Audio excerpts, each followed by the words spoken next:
ating Malapanginoon. Tayo po ay dumalangin sa ating Malapanginoon. Praise the Lord. Hallelujah. Opo, dakilang Diyos, muna maraming salamat sa dakilang mga taong galumos sa amin. Nabinigyan mo kami ng mga taon, kalayaan, makapagsamba sa iyo. To celebrate thy goodness, thy loving kindness, Lord, in our life. In this church, to the first leading prayer, our dear beloved pastor, thank you so much for the triumph and victory always every day of our life, Lord. Na kami binigyan ng Panginoon na sama-sama kami to bind us together with the one spirit and power, Lord, and mercy. I beseech you, God, I pray, God, to please anoint the humble servant to live with love and message of Britain. I bind Satan, cast out in this, Lord, to our personally mga pastor. In Jesus' name, amen. Praise the Lord. Hallelujah. Everybody say, praise the Lord. Praise the Lord.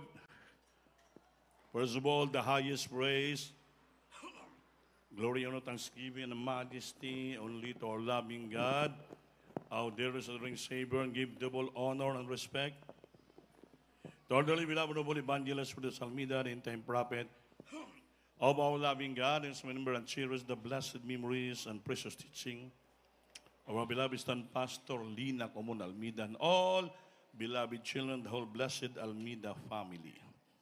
And I greet also my beloved wife, my children, my co-workers from CDO, my corporate sales, mga worker dito sa dako ng buong Agusan del Norte, buong Caraga region, especially diri po sa De Oro, Butuan City, Agusan del Norte. Tama? Tama? Hindi Davao de Oro. Davao de Oro, Butuan City, maglibog yung mga tao sa atin. Amin ba? So, ulitin ko po. Barangay de Oro, Butuan City, Agusan del Norte. Amen? Yan po. Kaya lang naman naging 2 years pa lang ito dahil dito po sa nasakop sa CDO. Actually, matagal na ning gawain. Palipat-lipat, may Sampayon, may Santikala. At dito na ngayon naging permanente sa De Oro. Through our nasakop sa Cagayan de Oro, sa kahabagan ng Diyos, sa isa lang naman tayo kagawain, di ba? Sabi nga ng beloved children, no boundary at no division. So malaya yung mga katwatiran kung saan lang sila mamili sumamba, magpaalam sila, kung saan sila ma-revive, madasig. So basta importante, you'll worship in the same one God. Ang dala natin ng isa lang ka iglesia, Jesus Miracle Crusade International Ministry. Then, isa lang po ang ating ino-honor na leader natin, our dearly beloved pastor, Will de Salmida, the end-time prophet of our loving God. So wala naman dapat tayo pag-awayan dun. Amen? Wala naman dapat tayo dun pagdibatihan. Wala tayo dapat i-compare, dito kaya ganyan. Hindi lang. Kasi lahat ng tao may kahinaan, lahat tayo may problema. Lahat ng tayo may criteria sa buhay, may ability, may capacity. So, ang atin lang tingnan. Kung saan tayo natuwa, saan tayo naggalak, saan tayo pinagpapala, so continue in serving the Lord. Matuloy tayo. You may be perfect, be faithful, remain faithful in serving the Lord. Amen ba? Kung nagustuhan nyo sa CDO, di magtangatili kayo. Kung gusto nyo sa ibang mga hostis, walang problema po yun. Basta, isa lang tayo sa ating mahal na Panginoon. Ngayon, importante na lahat tayo makapagpuri at makapagsamba sa Diyos.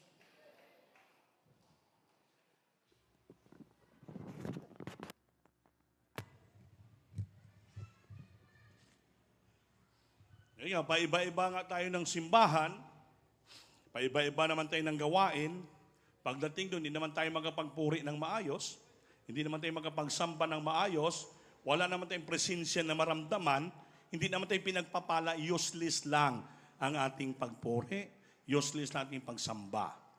See to it na sa ating pagsamba, sa ating pagpupuri, tayo po ay pagpapalain ng ating mahal na Panginoon. That's why our title today is, Why Should We Praise the Lord and Worship God? Why? Bakit natin purihin ang Diyos at sambahin? Remember mga beloved brethren, ang praise is the same from worship. Ang praise, pagpupuri, sa Bisaya pagdaig.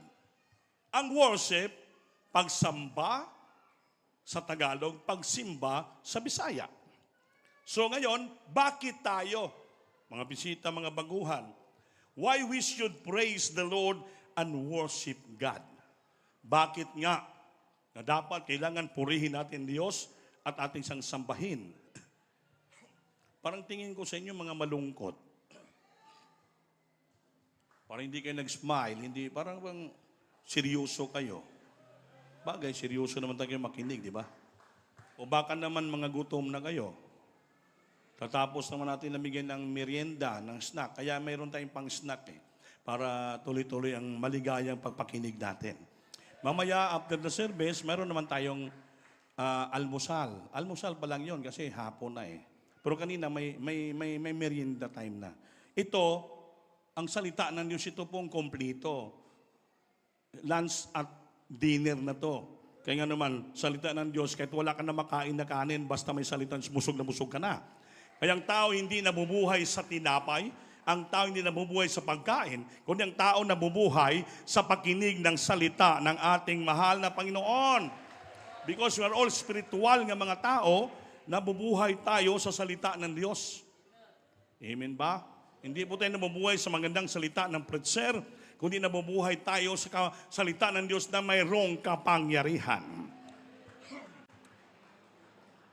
Sabi dito, God does not force us to worship Him because He loves us and He has given us free will to choose to worship Him. Hindi naman na tayo pinipilit lang ating mahal na Panginoon ng ating sasambahin. Dapat kasi tayo minahal ng ating Panginoon. Inibig tayo ng Diyos at siya po nagbigay sa atin ng free will. Kalayaan to choose aron pumili upang siya ating sambahin. That's why ang kaligtasan, ang pagsamba sa Diyos para sa mga bisita, hindi po ito pinugsanay. Hindi tayo pinipili to attend here para sambahin mo ang Diyos, kundi ito po ay, that is your free will. Kagawasan mo na, free will mo na, kung talagang piliin mong sambahin ang Diyos. Pero kung para sa akin, dapat piliin yung sambahin ang Diyos. Simbahan na ginot, dahil siya, bakit?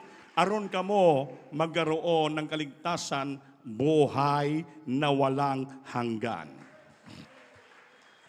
Kaya I tell you frankly, hindi po sa reliyon makuha ang kaligtasan. Dahil napakaraming reliyon sa buong daigdig, maglibog ka na kung asang tama. At lahat ng reliyon, walang sabing mali kami, paimpyerno kami, kay Satanas kami, lahat. Sabi na kami sa katotohanan, itong daan papuntang langit, lahat sinasabi kami sa Diyos. Pero, makikita nimo ang diferensya sa bawat sikta, sa bawat reliyon, sa bawat panampalataya. Amen. Sa buong katotohanan, totoong paglilingkod, totoong pagsamba, mayroon mga ilhanan. May katingalahan, wrought with signs and wonders and miracles to prove beyond the shadows of a doubt that the God that we serve is a real God. May signs and wonders and miracles. Ano yung signs? Kababalaghan, kung sa Bisaya, katingalahan, ilhanan. Wonders, kababalaghan, katingalahan, nga mga mangyari sa buhay mo. Then miracles, milagro. Yan ang sa tinuod nga pagpangalagan. Diyos mo ko said, narinig nyo kanina, marami nagpatotoo. Diba? Iba-ibang testimonyo nila. Hindi po sila binayaran yon. Walang binayaran. Binago sila, pinagaling sila, pinagpapala sila. That is miracles. That is wonders. That is signs. Kaya nagpatotoo sila na dati kaming walang-wala. Ngayon, pinagpapala kami. So that is marvelous. That is wonders. Kabuhibulungan nga ang Diyos ay nagpapapala pala. Ang Diyos nagpapagaling ang karamdaman pala. Ang Diyos ay nagbabago ng buhay. Ang Diyos ay protection sa mga tao. Pag yan matagpuan mo sa isang paglilingkod, pagsamba, walang pag-alinlangan, diyan ang Diyos magdala sa iyo papuntang langit. Gusto nyo ba ng langit? Mga baguhan, gusto nyo ng langit? Wala may baguhan? Yung mga baguhan ba, bisita na mo, gusto nyo ng langit? Yes. Yes na, English pa eh. Amen. Sinong gusto impyerno? Sinong gusto impyerno? Wala. Ngayon pa lang, kumbinsido na sila. Kaya hindi na tayo magpatuloy-wali. Kaya yun ang purpose natin kung bakit nagwali tayo eh. Parang tao mapupuntang langit. Eh, naunawaan na nila eh. Gusto na langit, tapusin na natin. Pero sayang din, di ba? Dagdagan natin para malaman natin bakit tayo sasamba at magpuri sa Diyos. Una, if God does not force us to praise and worship Him, then why should we? Kung ang Panginoon daw hindi nagapwersa sa atin, nga atin isang sambahin at purihin, ngayon, ano tayo? Amen? Amen. Then why should we? Bakit nandito pa tayo? So dapat lang pala ang Diyos, pwersahin tayo na dapat sambahin natin siya at purihin natin siya. Bakit? Una, inibig tayo ng Diyos at siya nagbigay ng buhay sa atin. Bilang pasalamat, utang kabubuton sa Diyos. Nandito tayo ngayon, pinagpapala na tayo, nakahinga tayo, gumaling karamdaman natin just because of the Lord giving us. Nagbigay sa atin ng pagpapala, buhay, hininga. So dapat lang na dapat purihin natin, sambahin natin ang ating pinakamamahal na Panginoon. Bakit kailangan sambahin at purihin ang Diyos? Because God deserves your praise. Una, because God deserves your praise. Anong deserve? Karapat-dapat. Worthy, karapat-dapat na purihin natin Diyos dahil kailangan niyang marapati natin ang sambahin at purihin. Dahil gusto ng Diyos palagi siyang purihin. Gusto natin ng Diyos, gusto sambahin ng ating malapit. Naging karapat-dapat tayo. We are deserving tayo. Ang ating mga pagpupuri at karapat-dapat naging worthy takos sa harapan ng ating mahal na Panginoon. Kaya kung ikaw Kristiyano, tamad-tamad kang magsambang puri, hindi pwede. Ayaw ng Diyos yun. Kaya pag hindi ka sa sambahan, talagang bubuka baba mo. Ibuka yung baba mo. Open your mouth. Ano yun? Sing praises to God. Umawit ka sa Diyos. Hindi mo alam yung kanta, ibuka yung bibig mo. Yung amang hindi marunong kumanta yun kasi walang boses eh. Pero bumubuka ang baba. May kapatiran sa Manila, si Padre Joe Minirba, no read, no write, nagtrabaho sa construction. Ngunit, nung siya'y sincero magpupuri sa Diyos, magulat kayo. Mga engineer, architect niya, pinagsisiran niya, kabisado ang Biblia. Sabi ng engineer niya, pambira, hindi ka nagbabasa, ba't kabisado ang Biblia?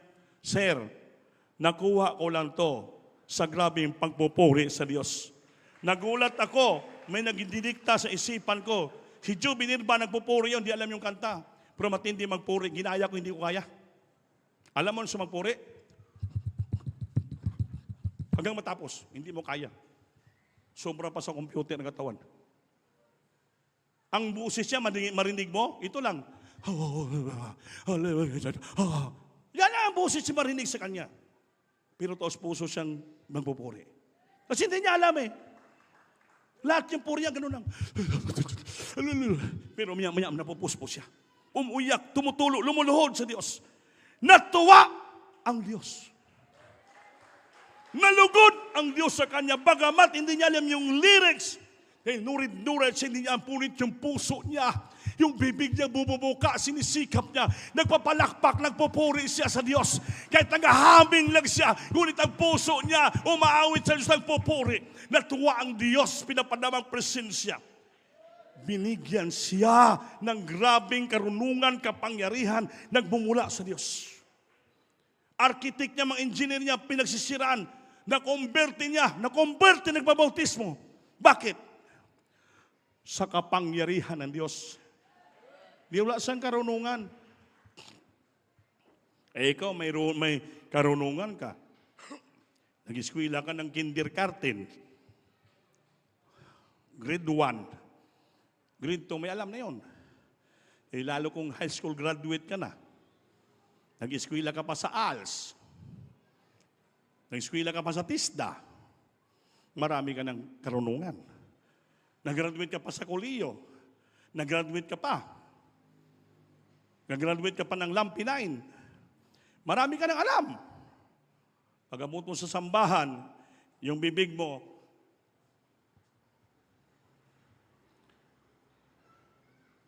puro ng pangyamid sa simbahan. Kamot mo, hindi makapalakpak. Yung kamay mo, hindi makabayaw. Yung mata mo, panay ganon. Sige lang pamantay sa paligid. Hindi matutuwa ang Diyos sa iyo. Hindi ka na nga umaawit, hindi ka na ba nagpapalakpak, hindi ka tumataas ang kamay, panay pa yung silip mo sa mga kapatid, nagbabantay ka sila. Tapos may nakita ka na pupusos, nagimi baba, nagimi baba, sige hilak.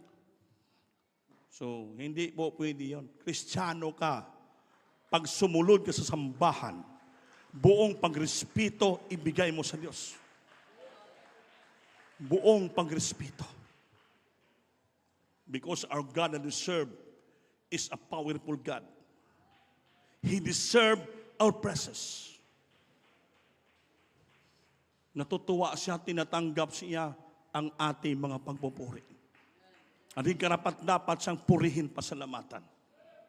Hindi paglabay, pagsulod mo simbahan, mamantay ka lang ng lahat na kapatiran, kung nanghiwi ang baba, kung naglaway ba, naghalo ba yung sipon o luha. Hindi po yan Kristiyano. Pag Kristiyano ka, Christian, Christ-like. Ang palatandaan ng Kristiyano ka, Christ-like ka, katuligan ni Kristo. Nagpupuri, umaawit ka, nagpapalakpak, tumatas ka, may lumuluhod ka, at nanginginig ka sa presensya ng Diyos. Because Kristiyano ka, katulad ka ni Kristo. Kaya yung na-Kristiyano ako, Brad, membro ako ng Diyos mo Crusade.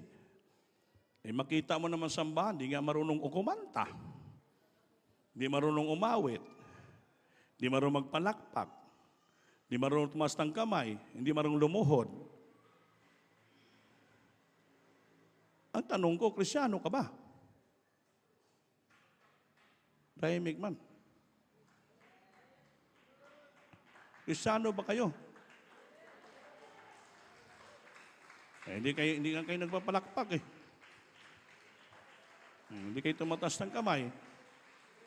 Hindi kayo nag-i-amen, hindi kayo nagpe-praise the Lord. Paano ka naging Kristiyano? Yung Kristiyano ay nagpe-praise the Lord.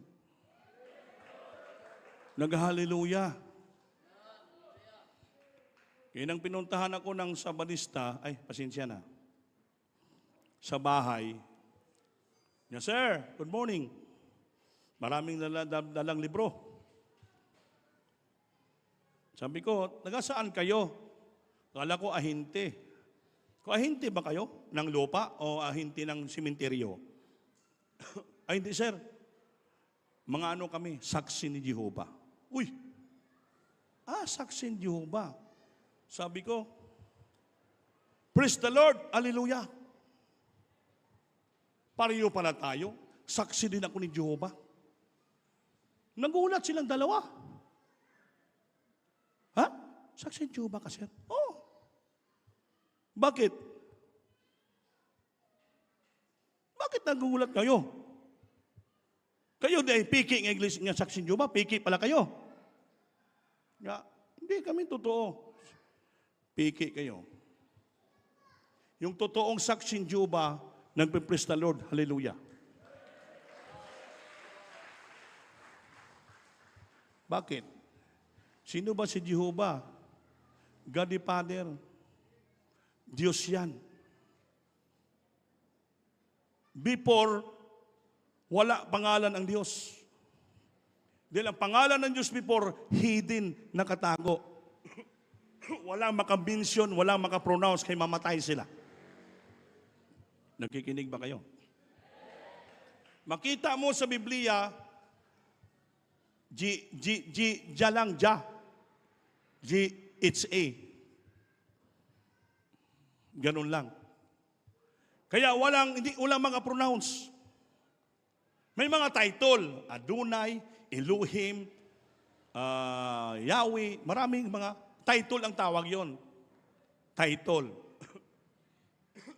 Ang gihimo ng mga Bible scholar, Jewish scholar, para ma-pronounce silang 4 letters, tetragrammaton ang tawag. 4-letter tetragrammaton. Ano yung 4 letters? G, H, B, H. Ngayon, para mabasa nila, ma-pronounce ang ngalan ng Diyos, linagyan nila ng mga vowels. G-E-H-O-V-E. Kaya nakomplito, na-pronounce na nilang Jehovah. Jehovah na. Pero, hindi pa rin yan totoo nga pangalan nyo. Naging title lang. Kasi i-provide na lang ng mga syllables. Yan yung mga letter para ma-pronounce ang Jehovah. Kaya sa unang panahon, nagtatanong pa ang Diyos kay Moses. Nagtatanong si Moses, Lord, ano bang pangalan mo na dalhin ko noon sa mga Israelita para ako paniwalaan nila? Wala sinabi ang Diyos na ako si Jehovah. Anong sabi ng Diyos? Tell them that I am He. Sabihin mo sila, ako nga. Tell them that I send you, that I am He. So, hindi si Jehovah. Hindi si Jesus. Walang pangalan. Ang pangalan Diyos, I am He. I am He.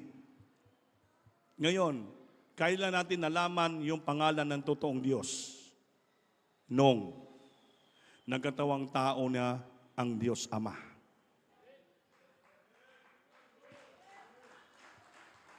And God manifested in the flesh, seen by the angels, pressed into the word, and received up unto glory.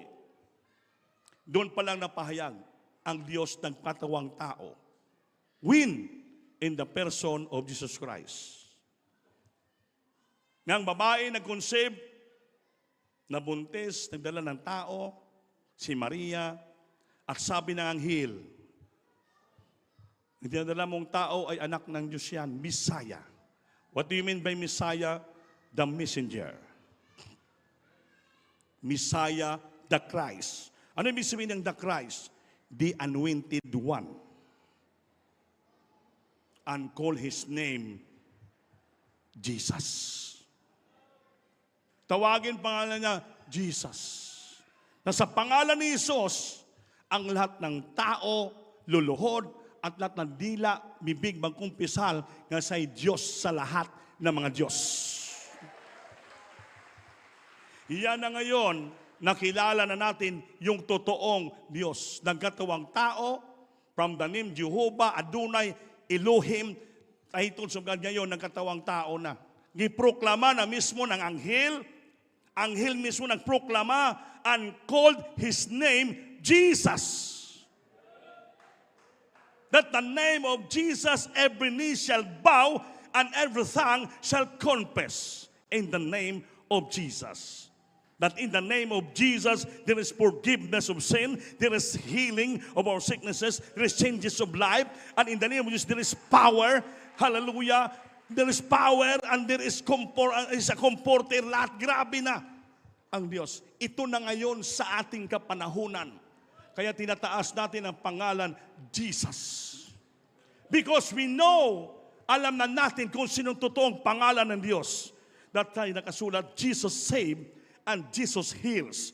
Si Jesus gapaayo, si Jesus nagaluwas. Kaya dinala ng ating church, Jesus Miracle Crusade International Ministry. Dahil si Jesus ay nagamilagro sa atong krusada, sa ating ministeryo.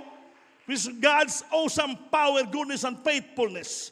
Pinasahi, awesome power, kabutihan, goodness, and katapatan ng Diyos. At naging from the Philippines going abroad. Kaya linagyan rin sa gitna, international. Dapat malaman nyo yun. International. Kaya pangdawagin mo ang pangalan ni Jesus, mayroong kapangyarihan. Sister Miriam, barilin ng mga rebelde. Nagluhod, sabi niya, in Jesus' name, hindi pumutok yung 45. Papa! Hindi tumatok. Sabi ng commander, itong Armalite, subukan natin. Pag-utok sa taas, papapapap. Pagtion kay Sir Mian Armalite, pak. Walang balang lumabas. Bakit? Sa pangalan ni Jesus, mayroong kapangyarihan. Jesus saves! Si Jesus nagluwas. Kung maintindihan nyo ang totoong Diyos at totoong paglilingkod, wala ka dapat ipanglamig, paglulupay-pay. Wala ka dapat ipanghina. Wala ka dapat i-question. Wala ka nang pangutana question. Dahil alam mo na ang totoong Diyos na pinaglingkuran mo. Whatever trials, pagsubok, intriga, problema, kahirapan, darating sa buhay mo, you don't care of that. Sabi ni Pablo, walang makapagpahiwalay sa akin sa paglingkod sa Diyos, sa pagmamahal ko sa Diyos, kahit anong klaseng pagsubok dumating sa buhay ko, because I know whom that I am believed. Sabi ni Pablo, alam ko kung sinong pinaniwalaan ko, and He is able. At alam ko, kaya niya akong tulungan. He's able to save me. Kaya wala na dapat tayong pagpaliwaluya. Isipin lang, Lord, kulang pa ang aking paglingkod sa iyo.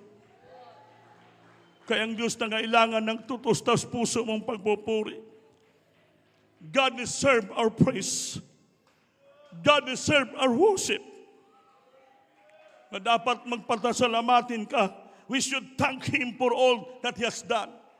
Pasalamatan na sa lahat na mabuting bagay ginawa niya sa ating buhay. Paglingkuran mo ang Diyos.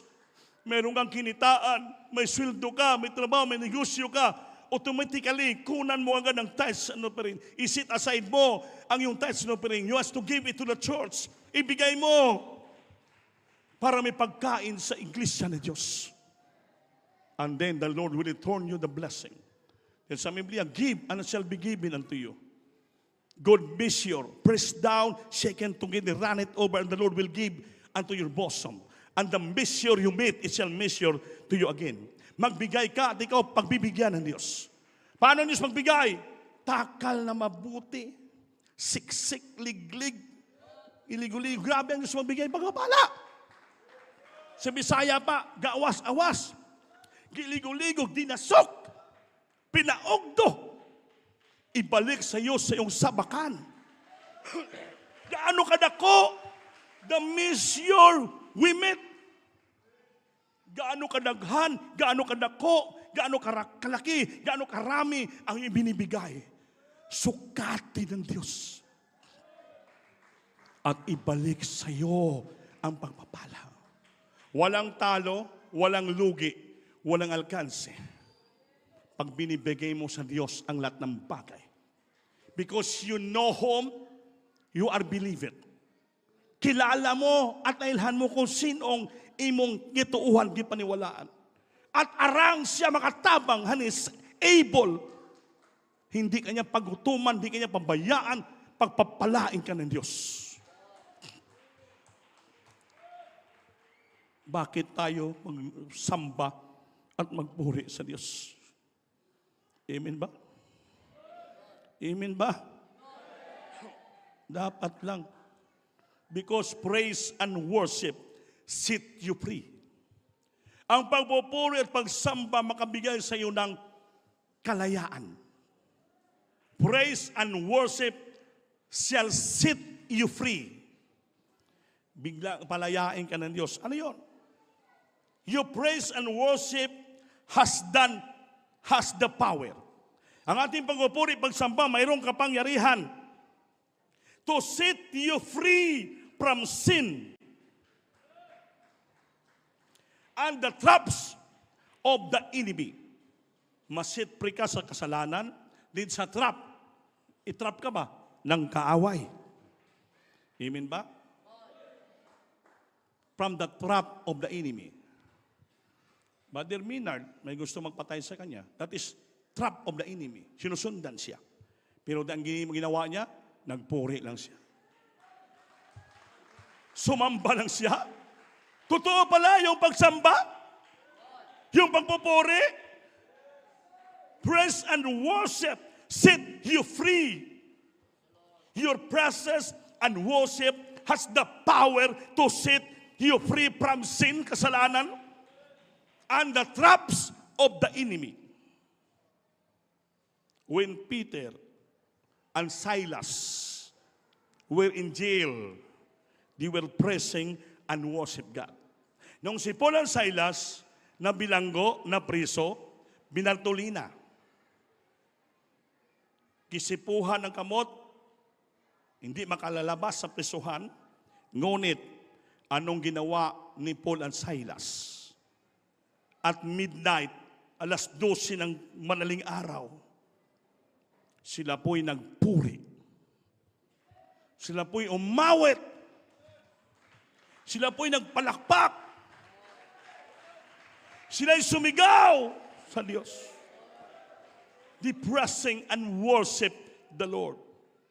Anong nangyari? And the Lord sent ambushment. Nagpadala ang Diyos ng kapangyarihan. Bumaba ang kapangyarihan ng Diyos. Natayog, nauga ang patukuranan poste ng mga bilangguan. Pati yung kanyang tanikala, kanina, nangahubad sa grabing kapangyarihan. That chain that bind him losses. The door of the jail was opened sa kapangyarihan ng Diyos by means of praising. And there is power in praise and worship. The Lord will set you free from the traps of the enemy, from the bondage of slavery, from sin. Nakalabas sila. Hindi sila nakita, pati mga gwardiya. Nakauwi sa silang tahanan, mga kapatiran, nalalangin, nagulat sila. Nanawag, nanuktok si Pedro. Ha? Si Pedro ba na? Hindi sila makapaniwala. Sabi niya, ang anghel ng Diyos nagpadala sa prisuhan. Nabuksan ang pintuan ng prisuhan, pati aming mga kadina. Pinalabas kami ng Diyos. They've been set free from the bondage of chain and prison. Napalabas sila. That is the importance and power of praise and worship. Kaya kung mayroon ka bang importante na ginagawa, wala na importante nga gawin maliban sa pagpupuri at pagsamba sa Diyos. Gaano mga kabise, Miyerkules, sa habol ka sa midweek service. Gaano ka kabise, kapagod ka, hahabol ka para mag-overnight prayer. Sa sambahan, sa umpisa, dito ka mapagpupuri. At dito ka makasamba sa Diyos. Lalo pag Sunday, doon ka sa sambahan. Dahil bakit? Mayroon ka pangyarihan. kapangyarihan, payamanin ka ng Diyos. Amen? Unahin mo yung transaksyon, unahin mo yung negosyo, ang Diyos pangalawa lang. Nag-speak ka sa business, transaction mo, papapalain ka, lalo ka maghirap. Bakit? Yung may-ari ng blessing, tinalikuran mo. Unaha ang Diyos, ang kanyang katwiran, ang kaharian, ang lahat ng bagay. Pawang idiragdag ng Diyos sa iyo. Yan ang sikrito ng malapastor at yan ang sikrito ng Biblia. Why we should praise and worship the Lord. Nanawaan nyo na? Amen? Ang buhay natin, hiram natin sa Diyos. Ang ating hininga, hiram natin sa Diyos. Hindi tayo makabayan. Eh, sino naman tayo magmayabang? Parang snab-snabo na natin ang gawain. Snab-snabin na natin ang gawain. Pag may pera ka, unahin mo pang grocery. Ang matira, ihulog mo sa piring cloth, eh natira na lang yun eh. Barya na lang yun eh. Katulad yung mga mayaman, inagay sa inyo sa harapan ng treasury, lagyanan ng box para makita ng Pinoong sino maghulog doon. Yung mga mahirap, yun pang nagbigay ng pinakamalaki. Yung mga mayaman, nagbigayan. Sabi na po sa Panginoon, marami mayaman nagbigay. Sabi ng Diyos, nagbigay sila mga sinsilyo lang. Pero itong babaeng balo, sa lahat na nagbigay, kasamang mga mayaman, siya pobre, nagpakalimos. Siya ang malaking binigay sa lahat. Sabi niya po, bakit Lord? Bakit Lord? They lost money from her living. Sa pagpakalimos, binigay niya lahat. Gapakalimos lang siya. Grabe kalisod niya, gapakalimos lang. Magkano lang kinitaan sa pagpakalimos? Pero nakita niyang Panginoon na nga lang pagbibigay. Grabing pagpalataya,